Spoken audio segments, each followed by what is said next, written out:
এই JC, JC এদিকে তাকা।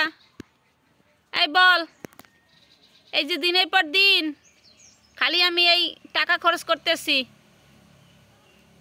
কয়দিন আগে 3000 টাকার উপরে প্রোডাক্ট কিনে আনছি, তা মাত্র 2টা, এর দাম এতগুলা। এরপরে এই আজকে আবার এই 850 টাকার করলাম, বাঁশ বাঁশ কিনলাম। আল্লাহ জানে ভালো হয় না মন্দ হয়। তোর কি মতামত? ভালো হইবে প্রোডাক্ট? কি ভালো হইবে বল, বল তোর মতামত কি?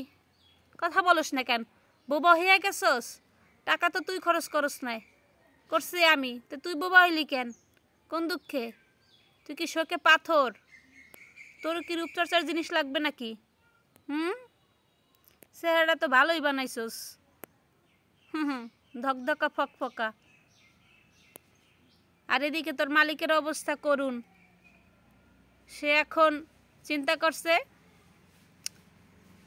এই 1 মাস বন্ধ পাইয়া সে একটু রূপচর্চা করবে, বুঝলি? তুই একটু হেল্প টেল্প করিস।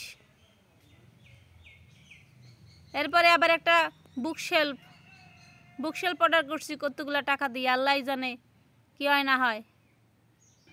কিরে, তোর তো একটু চিন্তা নাই? তুই তো সারাদিন ঘুমাস, খাস আর ঘুমাস।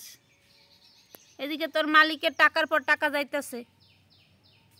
হ্যাঁ কিরে, এই ঘুমবি কত কষ্ট থাকে?